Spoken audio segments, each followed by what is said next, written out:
And welcome to my channel science with hob. आप सभी का मेरे चैनल पर बहुत बहुत स्वागत है। साइंस विद हॉब चैनल में मैं आप सभी को 8 से 12 तक का सिलेबस चैप्टर वाइज कराऊंगी। इस वीडियो में हम 8th क्लास की साइंस का चैप्टर नंबर 3 को डिस्कस कर रहे हैं। हमारे टॉपिक का नाम सिंथेटिक फाइबर एंड प्लास्टिक है। सो फ्रेंड्स, जो फर्स्ट टाइम इस चैनल पे आए प्लीज़ चैनल को सब्सक्राइब और लाइक जरूर करें और बेल आइकन भी जरूर प्रेस करें, जिससे आपको मेरी सारी वीडियोस की नोटिफिकेशन मिलती रहे। Okay, so let's start. Previous video में हमने सिंथेटिक फाइबर का जो लास्ट टाइप बचा था एक्रिलिक फाइबर, उसके बारे में डिस्कस करा था। नेक्स्ट हमने नेक्स्ट टॉपिक स्टार्ट करा था प्लास्टिक की हमने कैरेक्टरिस्टिक्स के बारे में डिस्कस करे थे, प्लास्टिक की टाइप्स के बारे में डिस्कस करे थे। प्लास्टिक 2 टाइप्स के होते हैं, थर्मोसेटिंग एंड थर्मोप्लास्टिक होते हैं। क्योंकि जो थर्मोप्लास्टिक और जो थर्मोसेटिंग प्लास्टिक थे, इन दोनों को हमने विद एग्जांपल के साथ डिस्कस करा था। नेक्स्ट हम जो टॉपिक स्टार्ट करने वाले वो है यूजेस ऑफ प्लास्टिक। ओके,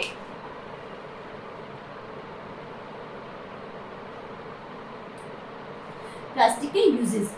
जो बैकलाइट का जो प्लास्टिक होता है, बैकलाइट प्लास्टिक कौन सा होता था? जो थर्मोसेटिक में 2 टाइप्स के हमने प्लास्टिक डिस्कस करे थे, एक मेलामाइन प्लास्टिक था एंड सेकंड था बैकलाइट। तो जो बैकलाइट प्लास्टिक है उसका यूज़ इलेक्ट्रिकल इक्विपमेंट बनाने में किया जाता है और ये किसी भी इलेक्ट्रिक शॉक से प्रोटेक्ट कर सकता है। ओके, नेक्स्ट जो मेलामाइन जो प्लास्टिक था वो क्या करता है, उसका यूज़ नॉर्मली क्रॉकरी जो होती है, जिसको हम डेली अपने घर में काम में लेते हैं, उस क्रॉकरी को बनाने के लिए मेलामाइन प्लास्टिक का यूज़ किया जाता है।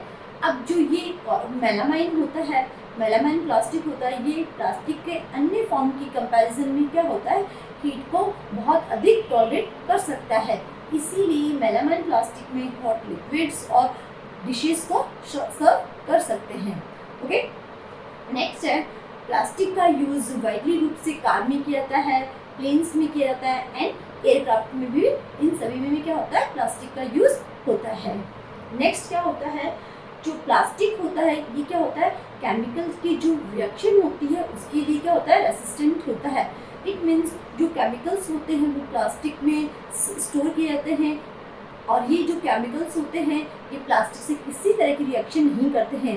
नॉर्मली क्या होता है, जब केमिकल्स को किसी भी जार या कहीं भी स्टोर करते हैं तो वो उस जार से तो क्या कर लेते हैं, उससे रिएक्शन कर लेते हैं और उसको अपने फॉर्म को चेंज कर लेते हैं। बट जो प्लास्टिक होते हैं वो उसके लिए सूटेबल होते हैं, वो उससे किसी तरह से रिएक्शन नहीं करते हैं। इसलिए हम कहते हैं कि जो केमिकल्स के स्टोरेज के लिए प्लास्टिक सबसे अच्छा होता है। नेक्स्ट इज इसका use normally carry bag and जो कुकवेयर पर जो नॉन स्टिक कवर बनाने के लिए भी किया जाता है। एंड नेक्स्ट इज प्लास्टिक का use food and non food items की के लिए जो पैकेजिंग करी जाती है उसमें भी इसका यूज़ किया जाता है। प्लास्टिक का use normally health care industry में भी किया जाता है।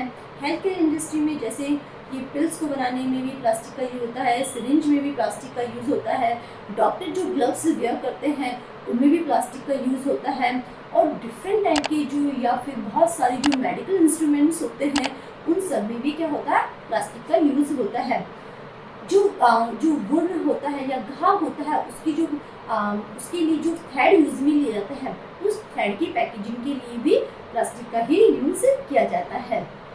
Okay, next is fire fighters के लिए जो यूनिफॉर्म होती है वो भी किससे बनी होती है, इन प्लास्टिक से बनी होती है। मेलामाइन जो प्लास्टिक होता है वो क्या होता है, फायर रेसिस्टेंट होता है। इसीलिए मेलामाइन प्लास्टिक से क्या होता है, फायर फाइटर्स की यूनिफॉर्म बनाई जाती है। ओके, सो ये हमारे सब क्या थे, प्लास्टिक के यूजेस थे। अब हमारा नेक्स्ट टॉपिक है plastic and environment. Plastic and environment. Plastic environment के लिए कैसे हार्मफुल होते हैं, कैसे बेनिफिशियल होते हैं, ये हम डिस्कस करते हैं। एनवायरनमेंट में क्या होते हैं, टू टाइप्स के मटेरियल्स होते हैं। फर्स्ट है बायोडिग्रेडेबल एंड सेकंड होता है नॉन बायोडिग्रेडेबल। ओके, जो बायोडिग्रेडेबल मटेरियल्स होता है ये क्या होता है, इजीली डिकम्पोज हो जाता है। जैसे वेजिटेबल वेस्ट, एनिमल वेस्ट, ये सभी क्या होता है नेचुरल प्रोसेस के थ्रू क्या होता है इजीली डिकम्पोज हो जाता है और किसी भी तरह से एनवायरनमेंट को पॉल्यूट नहीं करता है। ओके, इसीलिए इनको क्या कहते हैं एनवायरनमेंट फ्रेंडली कहा जाता है। नेक्स्ट होता है नॉन बायोडिग्रेडेबल। नॉन बायोडिग्रेडेबल में क्या होता है ऐसे एलिमेंट्स या फिर ऐसी थिंग्स होती है जो क्या होती है जिनको ब्रेक होने में बहुत टाइम लगता है और ये इजीली डिकम्पोज नहीं होते हैं, इनमें बहुत टाइम लगता है, कई बार तो बहुत साल भी लग जाते हैं। इसलिए क्या होते हैं ये नॉन बायोडिग्रेडेबल क्या होते हैं इको फ्रेंडली नहीं होते हैं। ओके, जो प्लास्टिक होता है हमारा वो क्या होता है नॉन बायोडिग्रेडेबल होता है। क्यों होता है? प्लास्टिक को क्या होता है ब्रेक डाउन होने में बहुत टाइम लगता है, इसीलिए इसी का एनवायरनमेंट में नेगेटिव इफेक्ट भी पड़ता है। जब ये बहुत टाइम डिकम्पोज होने में बहुत ज़्यादा टाइम लेते हैं तो उससे क्या होता है ये क्या होता है एक पॉल्यूशन में क्या होता है मेजर कंट्रीब्यूटर होता है। एंड देन क्या होता है लैंड, एयर और वाटर ये सभी को क्या कर देता है पॉल्यूटेड कर देता है। इसीलिए हम प्लास्टिक को क्या कहते हैं एनवायरनमेंट फ्रेंडली नहीं कहते हैं।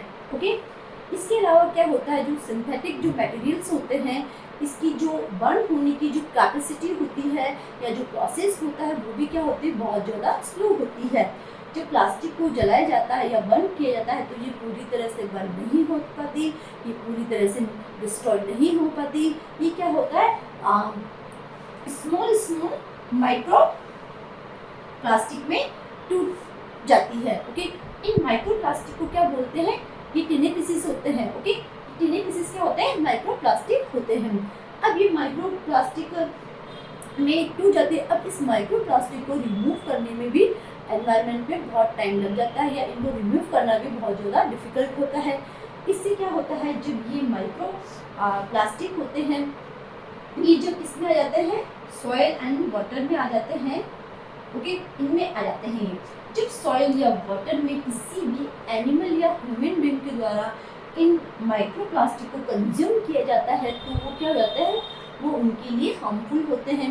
एंड कभी क्या होता है जो ये माइक्रो प्लास्टिक होते हैं ये क्या होता है लार्ज अमाउंट में हार्मफुल गैस को भी रिलीज करते हैं, जिससे जो हमारी एयर होती है एनवायरनमेंट की जो एयर होती है वो क्या हो जाती है पॉल्यूटेड हो जाती है।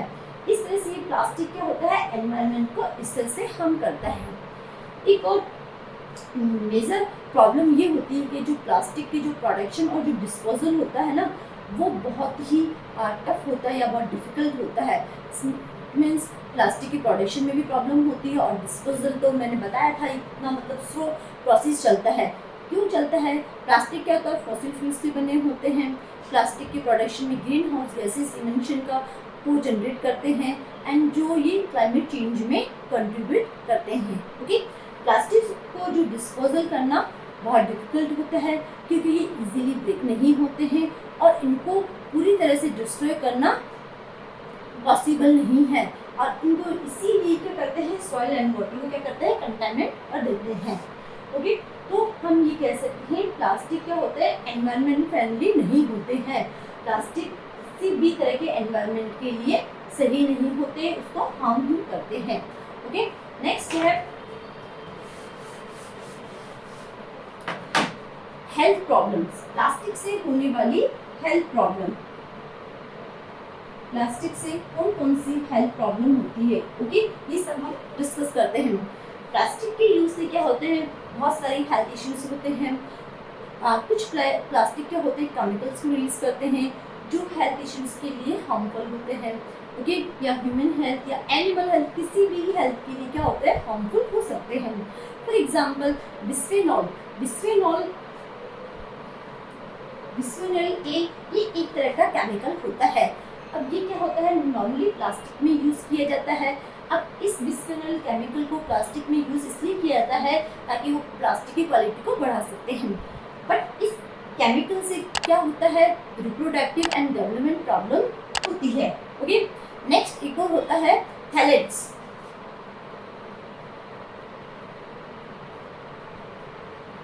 थैलेट्स भी क्या होता है एक केमिकल होता है जो नॉर्मली इसको किस में यूज किया जाता है प्लास्टिक को अधिक फ्लेक्सिबल बनाने के लिए इस थैलेट्स को यूज़ में लिया जाता है। एंड जो ये थैलेट्स होता है ये हेल्थ इफेक्ट, बहुत सारी हेल्थ इफेक्ट्स या एंड हार्मोन डिसरप्शन के से लिंक्ड होता है। ओके, इसके लिए हेल्थ इश्यूज इन सबको रोकने के लिए क्या होते हैं, प्लास्टिक से जो एनवायरमेंट डैमेज होते हैं उसको कम करने के लिए किस चीज़ को अपनाना चाहिए, 5R को अपनाना चाहिए। ओके, ये 5R क्या होता है, इस 5R के कंसेप्ट से ही हम जो एनवायरमेंटल डैमेज होता है उसको रोक सकते हैं। 5R होता है रिफ्यूज, ओके, नेक्स्ट है reduce, reuse and recycle and recover.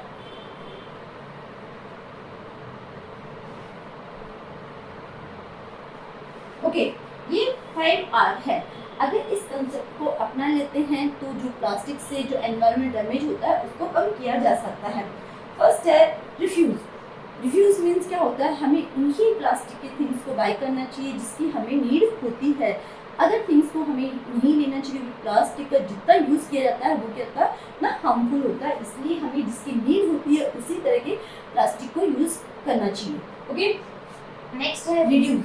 Reduce में क्या होता है, हम अपने डेली लाइफ में जो प्लास्टिक का यूज़ करते हैं उस प्लास्टिक के यूज़ को हमें कम से कम करना चाहिए। ओके, नेक्स्ट है रीयूज़।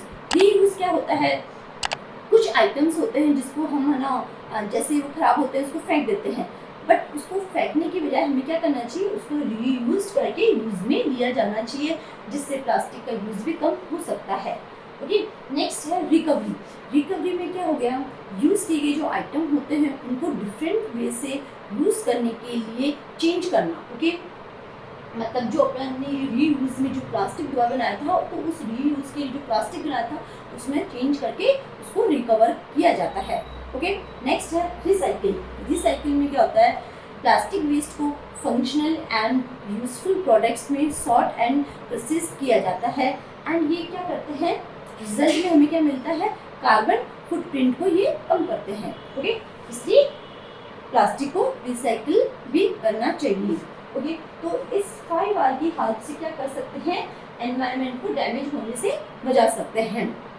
अब नेक्स्ट पॉइंट है प्लास्टिक का यूज़ हम कैसे कम करें। सो प्लास्टिक का यूज़ कैसे कम कर सकते हैं, जहाँ तक हो हमें प्लास्टिक की थिंग्स होती है उसके यूज़ से बचना चाहिए, बहुत कम प्लास्टिक का यूज़ करना चाहिए। Biodegradable and non biodegradable waste को हमें अलग अलग कलेक्ट करना चाहिए। ओके, जैसे बायोडिग्रेडेबल जो वेस्ट है और नॉन बायोडिग्रेडेबल वेस्ट है, इन दोनों के डिकम्पोज होने का टाइम अलग होता है। ओके, बायोडिग्रेडेबल इजीली डिकम्पोज होता है बट नॉन बायोडिग्रेडेबल नहीं होता, इसलिए इन दोनों मटेरियल्स को या इन दोनों वेस्ट को हमें अलग अलग कलेक्ट करना चाहिए और उनका डिकम्पोज करना चाहिए।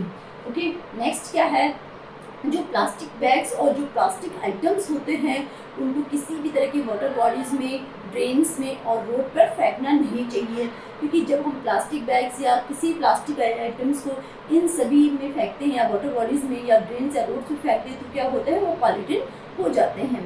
ओके, नॉर्मली जब शॉपिंग किए जाते हैं तो हमेशा प्लास्टिक बैग की जगह कॉटन एंड जूट बैग को कैरी करना चाहिए। ओके, नेक्स्ट है हमें हमेशा जो प्लास्टिक की जो पैकेजिंग वाले जो प्रोडक्ट्स होते हैं उनको कम खरीदना चाहिए। जहाँ तक हो सके हमें इस तरह की पैकेजिंग वाले प्लास्टिक आइटम्स को नहीं खरीदना चाहिए।